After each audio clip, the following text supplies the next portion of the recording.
Yes, good morning, Raphael. Thank you for the invite to talk a little bit about our KERA project. I think it's one of the projects that will lead us into the future. My name is Rudy Koopmans. I'm the director of the Plastics Innovation Competence Center in Fribourg in Switzerland. And the objective of the Plastics Innovation Competence Center is essentially to develop solutions for the future plastics industry, meaning focusing on new materials, focusing on solutions that encompass the entire value chain, focusing on solutions that are engaged in eco-design of products, focusing on solutions that make sense in order to contribute to the sustainability of the plastics industry and achieve the goals of a carbon neutral industry, essentially. Well, I must honestly admit it's using biomass or waste, essentially, or nowadays they call them non-valorized co-products, is not necessarily a new idea. It is an idea that has been existing always, where humanity has been using natural products, essentially, from animals or from plants to be used as materials. And essentially, we have forgotten to some extent that knowledge because nobody thinks anymore about making buttons for your shirt from milk, or from casein. So, in the context of the carbon neutrality that we are all trying to accomplish, we are looking for what would be the new feedstock that is renewable.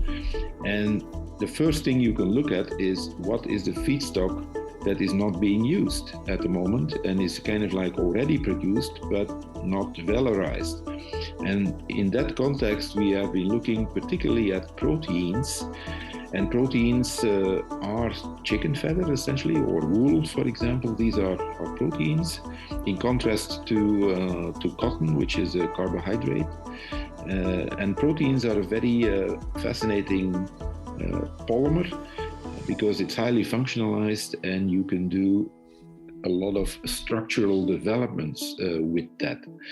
And this is also important in the context that the amounts that are available as non-valorized are sufficiently large to really make into a potential feedstock for something that we need, because we always need to think about scale.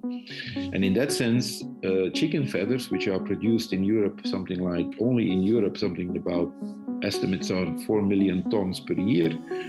So therefore, it is an interesting feedstock that can be used as a replacement for potentially specialized currently petroleum-based plastics. The innovation is essentially that, first of all, we take advantage of a new feedstock. So you can say in the context of what I just mentioned, it's nothing really new, but we are reassessing the feedstock to have a renewable one. The second thing is that we are starting to better understand how proteins, which are also polymers or plastics, if you like, are working. And one of the key things is that they organize themselves or can organize themselves depending on the conditions within which they need to organize. And this is exactly what we do, why keratin is such an important one, particularly from chicken feathers, because it organizes in a plate-like fashion. And in that context, you can look at this structure being advantageous for creating a bio-based barrier film, for example, or bio-based barrier properties that are essentially very important, particularly in the context of preserving food. We throw away 1/3 of our food on average, if you think in terms of the global food production. In other words, we don't eat it, it's wasted, it's composted or whatever. It generates also CO2 and sometimes methane as well. And this is what we are trying to prevent by having a barrier film, a barrier polymer. today it's also petroleum based. Typically it's called nylon or ethylene vinyl hydroxide.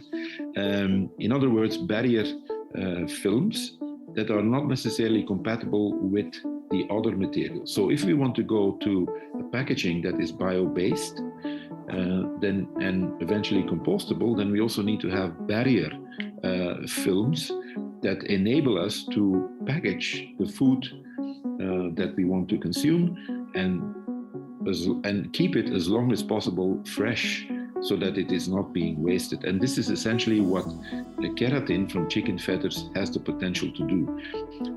For sure, there are other polymers, other proteins that can do this, but in our case, I believe chicken feathers is an interesting protein to explore in that direction. Well, the development, this is related to also the previous question in terms of innovation.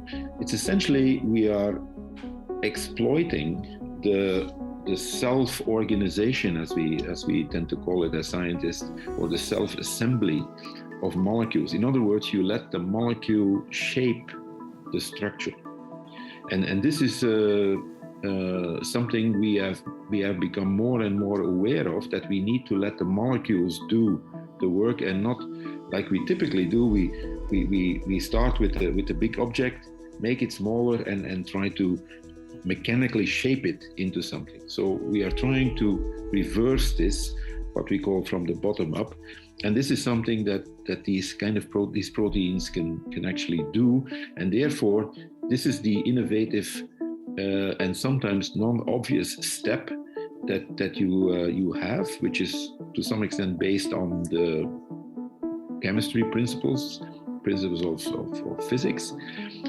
but enables us to rethink how we create the materials of the future. And these insights will not only apply for the keratin from chicken feathers, but also apply for other sequences of amino acids, which are basically proteins. And this is essentially kind of like a stepping stone towards kind of like rethinking the materials of the future. There are always plenty of challenges. It's always easier said than done, as they say.